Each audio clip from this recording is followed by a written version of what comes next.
उत्तराखंड में तेज बारिश जारी है। आज तड़के से यानी कि सुबह सवेरे से ही लगातार बारिश जारी है। उत्तराखंड के कई जिले बारिश की वजह से प्रभावित हुए हैं। ये बड़ी जानकारी इस वक्त हम आपको दे रहे हैं, जहां पर बागेश्वर, चमोली, उत्तरकाशी, देहरादून, टिहरी, रुद्रप्रयाग, अल्मोड़ा, इन सभी जगहों पर बारिश जारी है। गढ़वाल से लेकर कुमाऊं तक तेज बारिश हो रही है।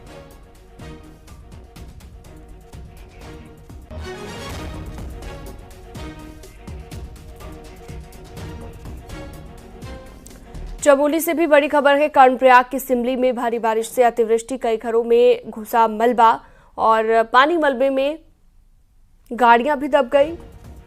कल देर रात तक बारिश के बाद क्षेत्र में अतिवृष्टि हुई। किसी भी प्रकार की जनहानि की सूचना अब तक नहीं है और प्रशासन की टीम नुकसान का आकलन करेगी।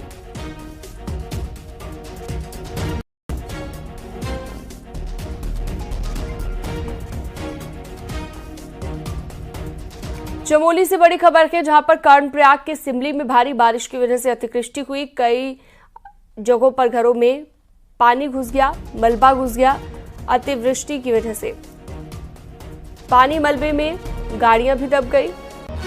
किसी प्रकार की जनहानि की अभी तक सूचना नहीं है। नितिन सेमवाल हमारे साथ लाइव जुड़ चुके हैं इस पर ज्यादा जानकारी और अपडेट के साथ। नितिन, जरा बताइए कि क्या है चमोली में इस वक्त हालात। बताया जा रहा है कि अतिवृष्टि की वजह से बहुत ज्यादा दिक्कतें लोगों को आ रही हैं और जैसे कि आपके पीछे भी हम देख पा रहे हैं कि बहुत तेज बारिश इस वक्त हो रही है। जी, निश्चित रूप से अगर बात करें तो चमोली में कल देर रात से लगातार बारिश हो रही है और बारिश से एक और जहां सड़क मार्ग बाधित है तो वहीं कर्णप्रयाग के सिमली में भारी अतिवृष्टि होने से वहां पे नुकसान हुआ है। कई घरों में पानी और मलबा घुस गया है, गाड़ियां वहां पे दबी हुई हैं और जो सड़क मार्ग है वो भी वहां पे बाधित है। सिमली से जो थराली की तरफ जो सड़क मार्ग जाता है वो बाधित हो चुका है। इसके अलावा लगातार हो रही बारिश से गुलाबकोटी, नंदप्रयाग और छिनका और पागल नाला के आसपास जितने भी बद्रीनाथ राष्ट्रीय राजमार्ग के जो महत्वपूर्ण पॉइंट है जहां लगातार मलबा गिरने से मार्ग बाधित हो रहा था, वहां पे मार्ग बाधित है और लगातार बारिश की वजह से अभी तक मार्ग को सुचारू करने का काम भी शुरू नहीं हो पाया है। अभी अगले 24 से 36 घंटों की बात करें तो पहाड़ों में इसी तरीके से मौसम बदल सकता है। मौसम विभाग पहले ही पूर्वानुमान जता चुका है तो कई जगहों पर भारी बारिश की चेतावनी भी है। अगर चमोली की बात करें तो जो थराली का क्षेत्र है, जो पोखरी का क्षेत्र है, गैरसैंण और कर्णप्रयाग के जो इलाके हैं, इन सभी विकास खंडों में देर रात से लगातार तेज मूसलाधार बारिश हो रही है और ग्रामीण इलाकों को जो जोड़ने वाली सड़कें हैं वो भी कई जगहों पर बाधित है। आधा दर्जन से अधिक सड़कें बताई जा रही है कि बाधित चल रही है, जहां पर मलबा आने की वजह से जो सड़कें हैं वो बाधित है। तहसील मुख्यालय से सभी गांवों का संपर्क ख्याल कटा हुआ है। प्रशासन का कहना है कि सभी जगहों पर राहत बचाव कार्य किए जाएंगे। जहां जहां भी नुकसान हुआ है नुकसान का आकलन किया जाएगा और जो तहसील प्रशासन की टीम है उनको मौके पर भेजा जाएगा। जो वहां पे तहसीलदार हैं या एसडीएम हैं उनको भी तत्काल मौके पर भेजने के निर्देश भी चमोली के जिलाधिकारी हिमांशु खुराना ने दिए हैं। जी नितिन, बहुत शुक्रिया, आपने विस्तार से जानकारी दी। बागेश्वर के कांडा क्षेत्र में जोशीमठ जैसे हालात बन रहे हैं। घर, आंगन और खेत खलिहान लगातार दरक रहे हैं। कुछ लोग तो गांव छोड़कर चले गए हैं। एक रिपोर्ट आपको दिखाते हैं।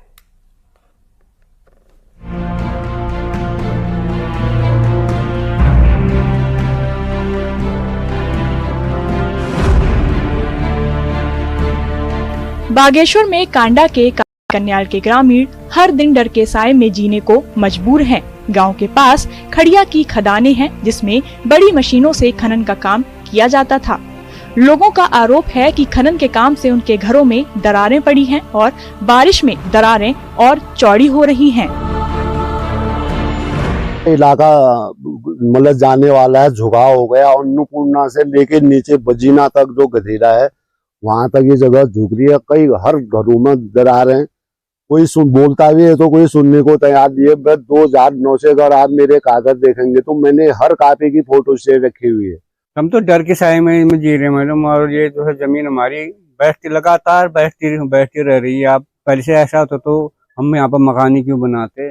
जब से खड़िया खान खुली है, जब से ये मशीनें चली, इसी की वजह से ये दरारें पड़ी हैं और इसीलिए जमीन बैठ रही है, हर साल बैठती है। कांडा में खड़िया खनन का काम अभी बंद है, लेकिन पहले हुए काम जैसे प्राचीन कालिका मंदिर भी खतरे की जद में है। गांव वालों का कहना है कि गांव के हालात के बारे में कई बार प्रशासन को जानकारी दी गई, लेकिन कोई सुनवाई नहीं हुई।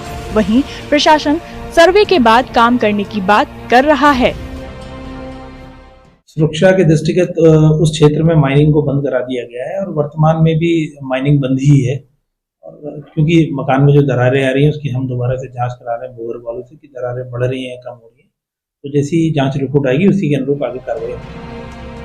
कांडा में खड़िया खनन की वजह से लोगों के घरों में बड़ी बड़ी दरारें आई हैं। इसके साथ ही खेतों में भूस्खलन भी हो रहा है। ऐसे में गांव वाले खौफ के साए में रहने को मजबूर हैं। न्यूज़ 18 के लिए बागेश्वर से सुष्मिता थापा की रिपोर्ट।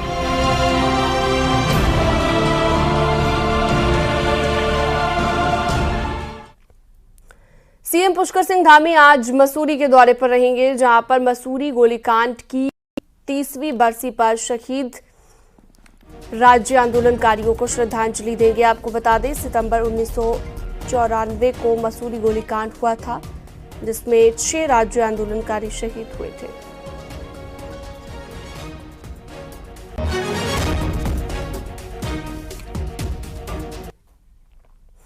उत्तराखंड में ठोस भू कानून और मूल निवास प्रमाण पत्र का मुद्दा गरमाता जा रहा है। रविवार को ग्रीष्मकालीन राजधानी गैरसैंण में यूकेडी समेत विभिन्न संगठनों ने प्रदर्शन किया, तो अस्थायी राजधानी देहरादून में बीजेपी और कांग्रेस के बीच एक बार फिर जुबानी जंग छिड़ गई है।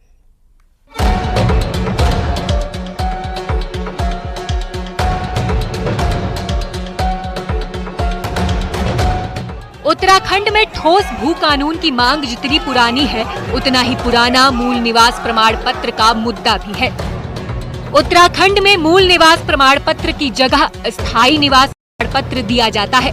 उत्तराखंड में लंबे समय से हिमाचल की तर्ज पर ठोस भू कानून बनाने की मांग उठ रही है। आंदोलनकारी इसके लिए बीजेपी और कांग्रेस दोनों दलों को जिम्मेदार ठहरा रहे हैं। उनका कहना है कि दोनों ही मुद्दों पर स्पष्ट नीति न होने के कारण प्रदेश के जल, जंगल, जमीन पर बाहरी लोगों का कब्जा होता जा रहा है।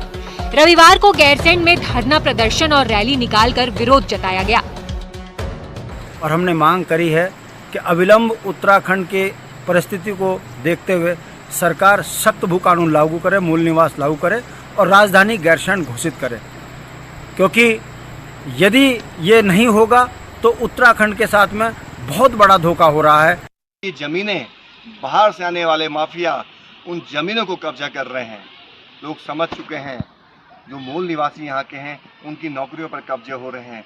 लोगों का सपना था अपनी राजधानी गैरसैंण होगी, वो सपना भी आज अधूरा है। धरना प्रदर्शन भले ही गैरसैंण में हुआ हो, लेकिन सियासत देहरादून में भी गर्म रही। कांग्रेस ने कहा कि मूल निवास और भू कानून जैसे ज्वलंत मुद्दों पर कोई ठोस नीति न बना पाने के लिए बीजेपी जिम्मेदार है, तो बीजेपी ने पलटवार कर कांग्रेस को ही समस्या की असली जड़ बता दिया। लेकिन वर्तमान भारतीय जनता पार्टी की सरकार ने ओपन फॉर ऑल करके, सबके लिए खोलकर भू कानून समाप्त करके निश्चित रूप से इस राज्य के मूल निवास करने वाले लोगों के भावनाओं पर कुठाराघात करने का काम किया। हमारी मांग है कि हिमाचल से भी कठोर भू कानून यहाँ पर लागू होना चाहिए। कांग्रेस इस पर प्रदर्शन नहीं कर रही है, कांग्रेस इस प्रदर्शन में घुस रही है। कांग्रेस चाहती है कि उस मुद्दे को लपक के फिर आगे चल के चुनाव में उसका इस्तेमाल करें, नहीं तो इस पर तो पूरा जो हमारा यूथ है और क्षेत्र के लोग हैं वो आंदोलित है। आपने देहरादून में भी एक मानेगी उसका दृश्य देखा है।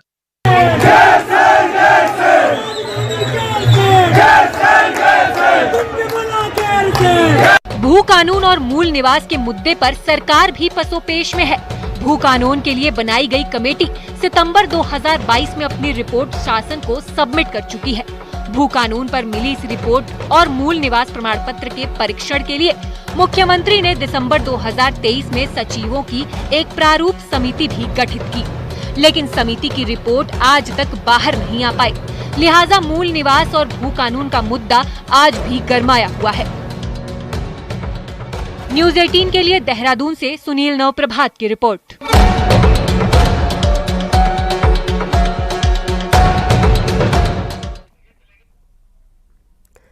सोमवती अमावस्या पर आज श्रद्धालु गंगा में आस्था की डुबकी लगा रखे हैं। सोमवती अमावस्या के अवसर पर गंगा नदी में स्नान करते हैं और उसके बाद पितरों के लिए जल से तर्पण करते हैं। तर्पण करने से पितर प्रसन्न होते हैं, पितर खुश हो जाते हैं तो पितृ दोष दूर होता है। आपको बता दें, सोमवती अमावस्या का पावन पर्व शिव योग में है। इस दिन स्नान और दान करने से पुण्य की प्राप्ति होती है। हर की पैड़ी पर गंगा स्नान के लिए श्रद्धालु पहुंच रहे हैं। सोमवती अमावस्या पुलिस प्रशासन ने किए सुरक्षा के इंतजाम। मेला जोन को 14 जोन और 39 सेक्टर में बांटा गया है। पुलकित एक बार फिर हमारे साथ लाइव जुड़ चुके हैं इस खबर पर ज्यादा जानकारी के साथ। पुलकित, जरा दिखाइए हर की पैड़ी पर किस तरह की रौनक है आज, क्योंकि आज सोमवती अमावस्या पर गंगा स्नान का खास महत्व है। जी, हर की पैड़ी पर मैं इस वक्त मौजूद हूं और सोमवती अमावस्या के अवसर पर यहाँ पर अच्छी खासी हर की पैड़ी पर रौनक श्रद्धालुओं की नजर आ रही है। सुबह 4 बजे से श्रद्धालुओं के हर की पैड़ी पर पहुंचने का सिलसिला जारी है और यहाँ पर श्रद्धालु दूर दूर से पहुंचकर गंगा में आस्था की डुबकी लगा रहे हैं, क्योंकि सोमवती अमावस्या पर गंगा स्नान करने का विशेष महत्व होता है। इससे पितरों के निमित्त लोग गंगा स्नान करने के बाद तर्पण करते हैं। पितरों के लिए ये स्नान विशेष तौर पर किया जाता है। उसके अलावा जो विवाहित महिलाएं होती हैं वो अपने पति की दीर्घायु की कामना के लिए इसमें जो है व्रत करती है, गंगा स्नान करती है। तो कई विशेष महत्व इस गंगा स्नान के बताए गए हैं शास्त्रों में। उसी के लिए दूर दूर से श्रद्धालु यहाँ पर पहुंचते हैं। यहाँ पर कल शाम से ही ट्रैफिक का दबाव बढ़ना शुरू हो गया था, इसलिए ट्रैफिक प्लान भी पुलिस की ओर से लागू किया गया और उसके अलावा सुरक्षा व्यवस्था के व्यापक इंतजाम यहाँ पर गंगा स्नान के लिए किए गए हैं। पूरे मेला जोन को 14 जोन में और 39 सेक्टर में मेला क्षेत्र को बांटा गया है, ताकि सुरक्षा व्यवस्था में किसी भी तरह की कोई चूक न हो, श्रद्धालु पूरी तरह से किसी तरह की कोई असुविधा ना हो और पूरी सुविधाजनक ढंग से यहाँ से श्रद्धालु स्नान करके लौट सके। सुबह 4 बजे से श्रद्धालुओं के स्नान करने का सिलसिला यहाँ पर जारी है, क्योंकि सोमवती अमावस्या पर स्नान करने से जो है विशेष पुण्य फल की प्राप्ति होती है। इसी पुण्य को कमाने के लिए जो श्रद्धालु है वो दूर दूर से यहाँ पर पहुंच रहे हैं और किसी भी तरह की जो सुरक्षा व्यवस्था के जो इंतजाम है, अच्छी खासी संख्या में यहाँ पर पुलिस बल की तैनाती यहाँ पर की गई है। पीएससी के जवान यहाँ पर लगाए गए हैं, डॉग स्क्वाड यहाँ पर लगाया गया है। उसके अलावा जल पुलिस के जवानों की तैनाती की गई है, क्योंकि देखने में आता है कि अक्सर गंगा स्नान करने के दौरान जब बहुत ज्यादा भीड़भाड़ होती है गंगा घाटों पर, तो कुछ श्रद्धालु जो है वो लापरवाही बरतते हैं और गंगा में डूबने लगते हैं। तो उनको बचाने के लिए जो यहाँ पर जल पुलिस के जवानों की तैनाती यहाँ पर की गई है। तो स्नान यहाँ पर बहुत ही अच्छे ढंग से सुबह से चल रहा है और श्रद्धालु भी पूरे मजे आनंद के साथ यहाँ पर गंगा में स्नान कर रहे हैं और पूरी तरह से पुण्य की डुबकी यहाँ पर लगा रहे हैं। ठीक है, बहुत शुक्रिया पुलकित आपका तमाम जानकारी के लिए। आगे बढ़ते हैं और अगली खबर की बात करते हैं। उत्तरकाशी में बड़कोट के कृष्ण गांव के पास कई बार तेंदुआ दिखने से क्षेत्र में दहशत का माहौल है। अस्तित्व पेट्रोल पंप कृष्णा गांव के सीसीटीवी कैमरे में तेंदुए की कदमी कैद हुई है। तेंदुआ अंधेरे में छिपा हुआ था। पेट्रोल पंप कर्मी कुछ देर पहले ही कमरे में जाता है और उसके जाते ही तेंदुआ सीसीटीवी में नजर आया।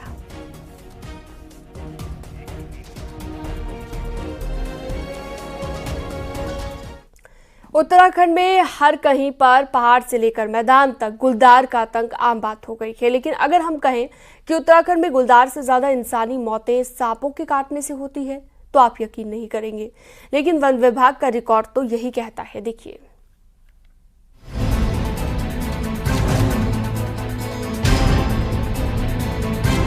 उत्तराखंड में गुलदार, हाथी, भालू जैसे जंगली जानवरों का आतंक आम बात है, लेकिन इनसे भी ज्यादा खतरनाक साबित हो रहे हैं सांप।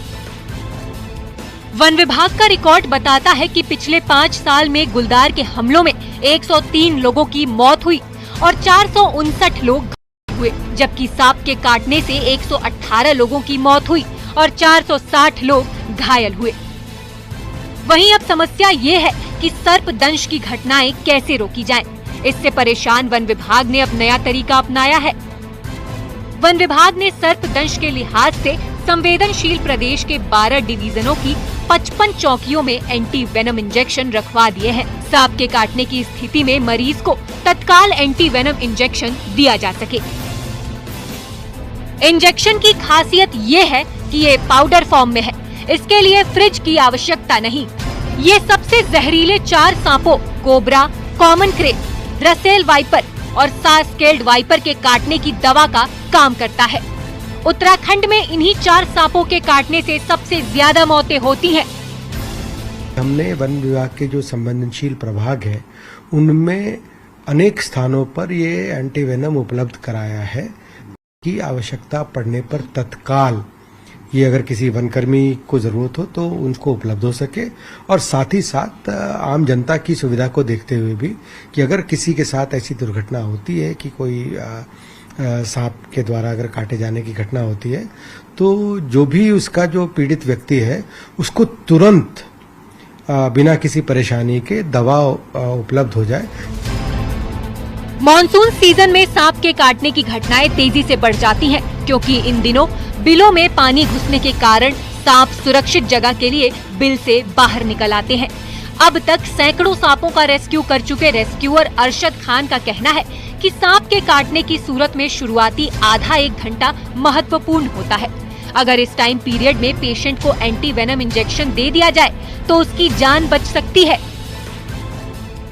देखिए, बिग 4 का कोई भी सांप चारों में कोई भी काटे तो पहला आवर सबसे गोल्डन आवर होता है। जितनी जल्दी आप हॉस्पिटल पहुंचे उतना जल्दी आपको एंटी वेनम मिलेगा तो बचने का। लेकिन जितना आप टाइम लगाते जाएंगे, एक्चुअली क्या होता है ना, बहुत कोई सांप के बारे में नहीं जानते, तो वो डर के कारण ही उनके शरीर का बॉडी में खून ज्यादा सर्कुलेट करता है, उस वजह से वेनम जल्दी फैलता है और उसी वजह से मौत होने का ये हो जाता है। और दूसरा, ये तांत्रिक ओझा ओझा के पास जाने के चक्कर में झाड़ फूक में आदमी लोग जान गंवाते हैं ज्यादातर। उत्तराखंड में 2021 और 2022 2 ऐसे साल रहे जब सांप के काटने से सबसे ज्यादा 30 लोगों की मौत हुई और 234 लोग घायल हुए। इस साल भी अभी तक 14 लोगों की सांप के काटने से मौत हो चुकी है। लिहाजा इस मौसम में खास तौर पर सतर्क रहें। अस्पताल दूर होने की स्थिति में सांप के काटने की घटना होने पर नजदीकी फॉरेस्ट चौकी से मदद ले सकते हैं। न्यूज़ 18 के लिए देहरादून से सुनील नवप्रभात की रिपोर्ट।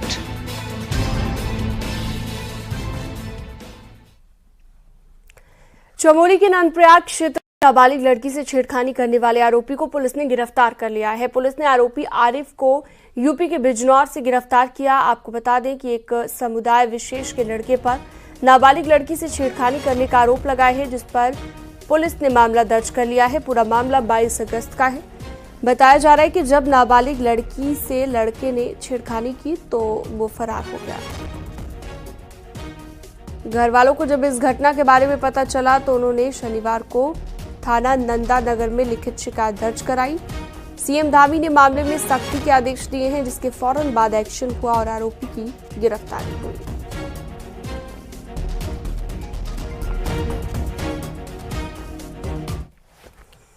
चमोली में नाबालिग लड़की के साथ छेड़खानी की घटना पर मुख्यमंत्री पुष्कर सिंह धामी ने कहा है कि नारी अस्मिता और सम्मान हमारे लिए सदैव सर्वोपरि है और किसी भी महिला के साथ, बेटी के साथ होने वाली अप्रिय घटना की हम निंदा करते हैं और कानून दोषी को सजा देगा। देवभूमि में इस तरह की घटनाओं को बर्दाश्त नहीं किया जा सकता है।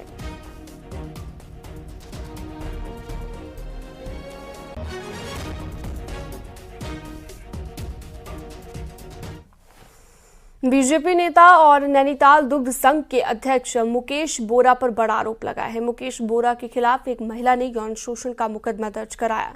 आरोप लगाने वाली महिला लालकुआं डेयरी प्लांट में डेली वेज कर्मचारी है।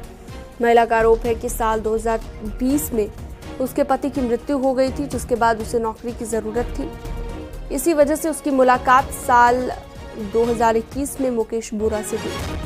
मुकेश बोरा ने उसे परमानेंट नौकरी दिलाने का झांसा देकर पहले डेली वेज कर्मचारी बनाया और फिर अपने वादे से मुकर गया और इस बीच महिला का यौन शोषण भी करता रहा। पुलिस अब पूरे मामले की जांच में जुटी हुई है। जल्द की आरोपी दुग्ध संघ अध्यक्ष मुकेश बोरा की गिरफ्तारी हो सकती है। हस्बैंड एक्सपायर हो गए थे तो मुझे नौकरी की जरूरत थी बच्चों की वजह से, क्योंकि मेरे बच्चे बहुत छोटे छोटे हैं, तो उनके पालन पोषण के लिए मुझे जाहिर सी बात है चाहिए था कुछ भरण पोषण कैसे हो। तो उस सिलसिले में मैं इनके पास गई 2021 में। मेरी यहाँ इन्होंने कामगार के लिए मतलब यहाँ मैं उसमें लगी कॉन्ट्रैक्ट बेसिस पे। उसके बाद धीरे धीरे ये मेरे साथ नज़दीकियाँ बढ़ाने लग गई, ये वो सब चीज़ें जो भी चली। तो फिर उसके बाद धीरे धीरे इन्होंने इतना मुझे परेशान, इतना टॉर्चर करने लग गए, इतना कर कि मतलब मेरा शारीरिक मानसिक दोनों तरीके से मेरा शोषण हुआ है। बस लालकुआ थाने में एक महिला के द्वारा शिकायत दी थी, जिसमें मुकेश बोरा नाम के व्यक्ति द्वारा बलात्कार करने और उसको धमकाने का मामला संज्ञान में आया था। इसमें पुलिस ने एफआईआर रजिस्टर कर लिए और जो महिला की शिकायत उसके हिसाब से विवेचना शुरू हो गई। जैसे विवेचना में तथ्य आएंगे उसके हिसाब से पुलिस आगे कार्रवाई करेगी। वहीं आरोपी मुकेश बोरा के खिलाफ एक्शन शुरू हो गया है। यूसीडीएफ यानी कि उत्तराखंड सहकारी डेयरी फेडरेशन के प्रशासक पद से मुकेश बोरा को हटा दिया गया है।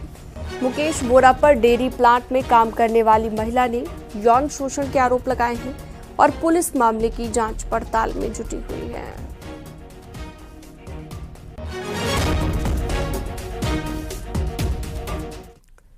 हरिद्वार में ज्वेलरी शोरूम में दिन दहाड़े डकैती की वारदात होने से हड़कंप मच गया और बताया जा रहा है कि दोपहर करीब 1:30 बजे रानीपुर मोड़ पर बालाजी ज्वेलर्स पर 5 हथियारबंद बदमाशों ने धावा बोल दिया। बदमाशों ने शोरूम के स्टाफ और वहां पर मौजूद लोगों पर मिर्च वाला स्प्रे डाला और उसके बाद तमंचे से फायरिंग करते हुए डकैती की। बदमाश शोरूम से करीब 5 करोड़ की ज्वेलरी लेकर फरार हो गए। वहीं स्थानीय लोगों और ज्वेलर्स कारोबारी में पुलिस की कार्यशैली को लेकर नाराजगी है। वहीं पुलिस ने जल्द बदमाशों को पकड़ने की बात कही है। मोटरसाइकिल पर थे, मैंने उनके पीछे भगाई मोटरसाइकिल, तो आर्यनगर चौक तक मैंने उनका पीछा किया। कहाँ का नंबर था गाड़ी का? नंबर हरियाणा का था, हरियाणा HR 71D 9150। 5-6 लोग अंदर घुसे शोरूम में। उन्होंने मिर्ची वाला स्प्रे करके इनको परेशान करके और फायर भी किया है। ये तो भगवान का शुक्र है कि उनकी किसी की जान नहीं गई है, लेकिन पूरा शोरूम खाली कर दिया है। और इस तरह की घटना हरिद्वार में पहले भी हो चुकी है। एक डकैती की घटना हुई है जिसमें 5 हथियारबंद लोगों द्वारा यहाँ पर आके एक ज्वेलरी शॉप में उसके डकैती की घटना करी है, जिसमें करीब 5 करोड़ के आसपास जो अभी ओनर्स द्वारा बताया गया है डकैती की गई है। उसका भी हम लोग और वेयरबाउट्स पता लगा रहे हैं और जल्दी ही इसमें हम लोगों के द्वारा इस पर कार्रवाई करी जाएगी, सख्त कार्रवाई इसमें की जाएगी। उत्तरकाशी से बड़ी खबर आ रही है। यमुनोत्री हाईवे डाबरकोट के पास पहाड़ी से मलबा और पत्थर आने से बंद हो गया है। हाईवे पर सुबह से फंसे हुए हैं यात्री। लोनोवी NH की मशीन मौके पर मौजूद है।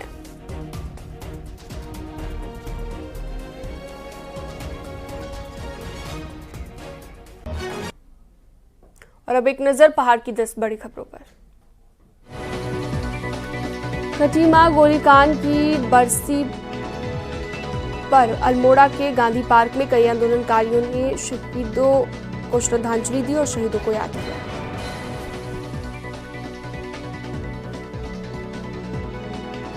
टिहरी में खटीमा गोलीकांड की 30वीं बरसी पर नई टिहरी युद्ध स्मारक पर राज्य आंदोलनकारियों ने शहीदों को श्रद्धांजलि दी और राज्य हित में अपने कर्तव्यों का ईमानदारी से पालन करने का संकल्प लिया।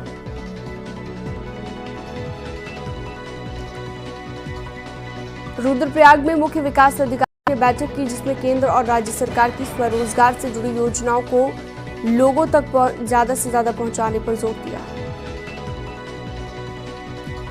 टिहरी में बीजेपी सदस्यता अभियान संयुक्त मोर्चा कार्यशाला का आयोजन हुआ, जिसमें प्रदेश उपाध्यक्ष कुलदीप कुमार और महिला मोर्चे की प्रदेश महामंत्री गीता रावत ने शिरकत की। टिहरी में कंपनी के कर्मचारियों ने प्रदर्शन किया और ठेकेदार पर मनमानी करने का आरोप लगाया। अल्मोड़ा के वैभव कांडपाल PCS 2021 के मुख्य परीक्षा में राज्य में दूसरा नंबर हासिल किया, परिवार वाले खुश। उत्तराखंड हाईकोर्ट के जज पौड़ी के GB पंत इंजीनियरिंग कॉलेज घुड़दौड़ी के बहुउद्देश्य शिविर में पहुंचे, जहां पर नुक्कड़ नाटक के जरिए महिला अपराध, घरेलू हिंसा के प्रति लोगों को जागरूक किया गया। जोशीमठ से लेकर मारवाड़ी पुल तक बद्रीनाथ हाईवे डबल लेन बनाने का काम शुरू हो गया है। अल्मोड़ा में भिकियासैंण के 1 दर्जनों गांव को मुख्यमंत्री पलायन रोको योजना के पायलट प्रोजेक्ट के रूप में जोड़ा गया है।